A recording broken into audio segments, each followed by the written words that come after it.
Most painters would think that results like this come down to brush control, smooth transitions and really steady hands, but none of that is the case here. Because while this model might look like it was done with advanced techniques, in reality it is built from simple steps that anyone can replicate. So in today's video, I'll show you how you can paint something like this yourself using simple techniques, a bit of planning, and a process that does most of the work for you. Even though this model looks mostly black in the end result, I actually began from a white base coat. This is to ensure that my colors, which are on the transparent side, don't get toned down by a dark undertone. I decided to lay down these colors brighter towards the hottest areas, but just as a guide map, which by no means is final, and follow this up by darkening the cracks without touching those recesses. And I'm sure most of you smell a dry brushing incoming, but instead I decided to use my trusty makeup sponge.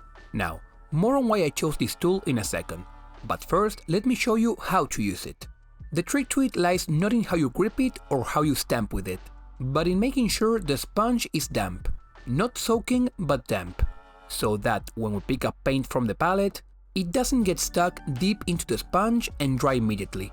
It also helps to lightly dilute your paint, not too much if you want stronger coverage, but keep in mind that you can even glaze with this tool if you wanted to.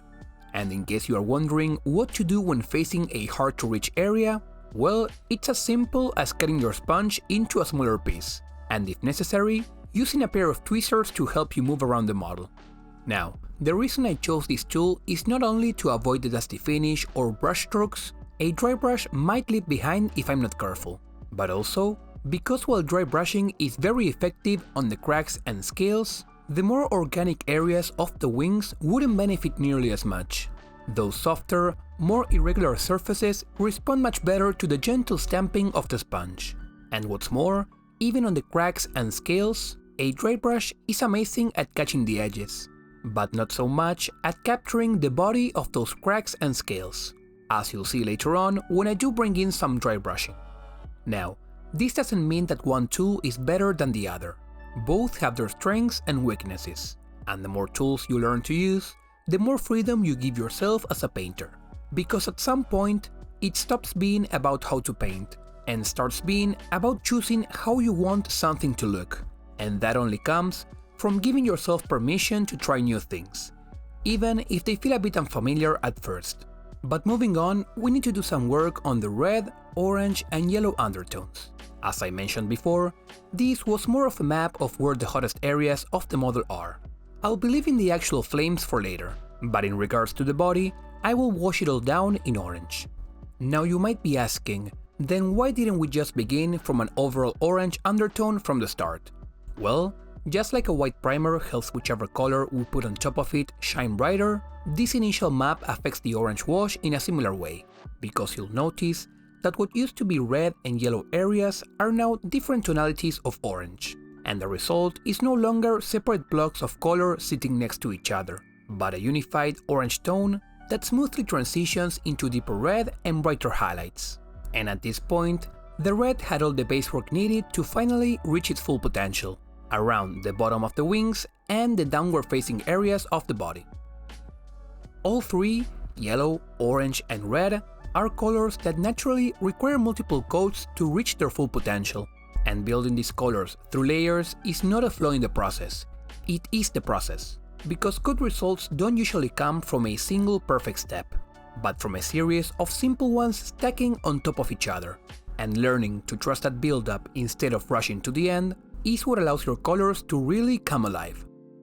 But once again, I come back to a question some of you might be asking. Why not do this before the sponging?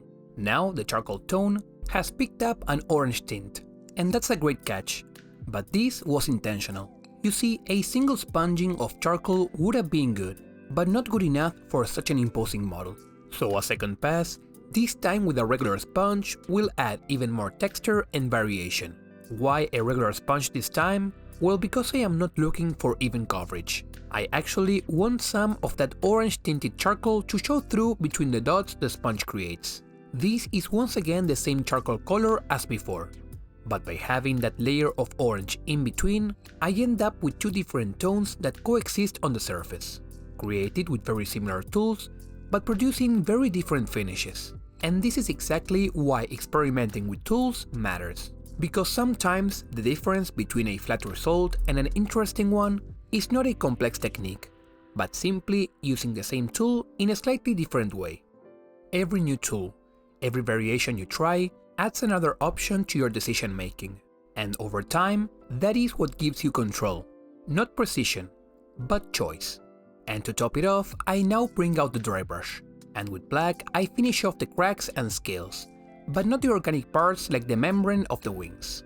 And as you can see, what I mentioned earlier about dry brushing being more effective on edges and other surfaces becomes very noticeable here. And this idea of trying different tools and approaches doesn't just apply to how you paint. It also applies to what you choose to paint in the first place. Lately, when I'm looking for models, whether it is something for the tabletop like this Balrog, or even busts to practice specific skills, I have been using CG Trader. It is basically a massive library of 3D models, so instead of being limited to what I already have, I can look for exactly the kind of shapes, textures or styles I want to work on. Sometimes that's a full encounter piece, and other times it's something simpler, just to focus on improving. And having that flexibility makes it much easier to stay motivated and keep experimenting. So if you want to try something different in your own projects, I'll leave a link to CG Trader in the description. In conclusion, through the use of washes, 2 types of sponges and dry brushing, we have created a triple layered finish on the model, this being the orange tinted charcoal, the charcoal sponge stippling, and the black edge definition, all without the use of edge highlights or techniques that require high brush control, but instead through planning, layering, and the correct use of beginner-friendly techniques.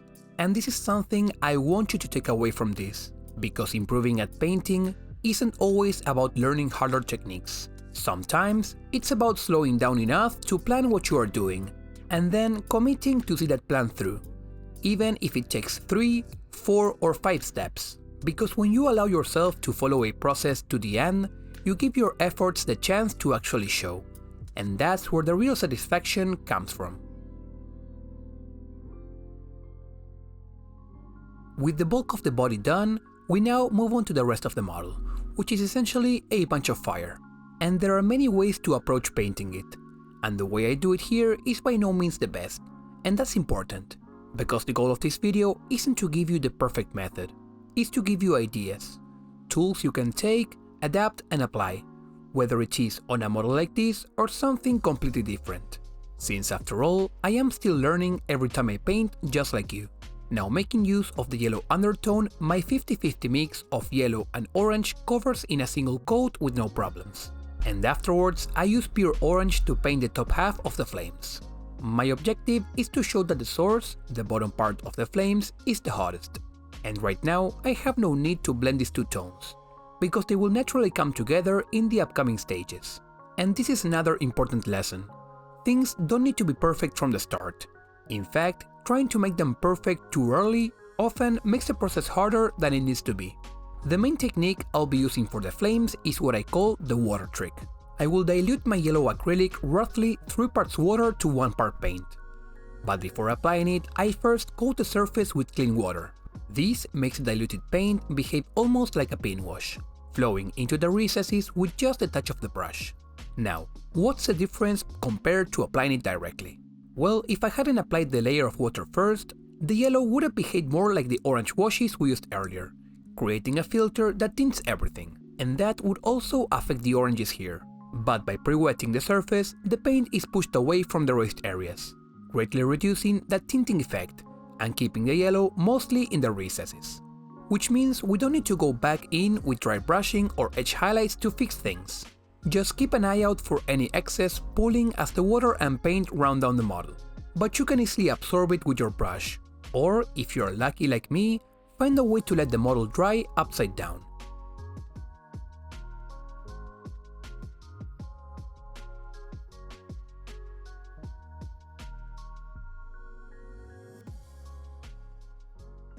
Moving on, it's time to add red to the tip of the flames. And once again, things don't need to be perfect from the start. I apply it in a very rough way, not even quite dry brushing, more like overbrushing, not worrying too much about where the paint lands, as long as it stays around the tips. The blending will happen later alongside a light yellow that leans towards white, which will represent the hottest point of the flame. I am not using the water trick here, because I don't mind if the application is messy. It will all be unified in the next step, which is an overall yellow wash, same 3-to-1 mix as before, but this time without pre-wetting the surface. I actually want this to behave like a filter, just like the orange on the wings earlier, tinting the white yellow, the orange and the red, so that once it dries, everything feels more cohesive and the colors blend together naturally. Now, this approach does tone down the orange and the red, so the final step is to edge highlight the flames.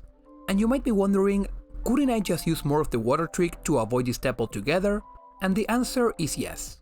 This is not the only way to do it, but it is a deliberate choice, because while this takes more time, it also creates stronger contrast, especially on those red tips. But more importantly, it reinforces something I find valuable in painting: patience. Not because patience leads to perfection, but because it changes how you experience the process. Taking the slightly longer route here isn't just about chasing a better result. It's about slowing things down and allowing yourself to stay present with what you are doing. Sometimes, doing a bit more work than strictly necessary is exactly what makes the process feel more meaningful. Not rushed, not forced, just intentional. And over time, that mindset matters far more than any single technique.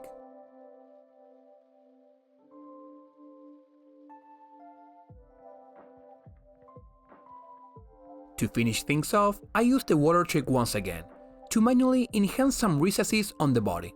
The clearest example being the chest, where I add a touch of yellow to suggest a source of internal heat, and a few other areas receive a small adjustments here and there, just subtle touches to reinforce the overall effect.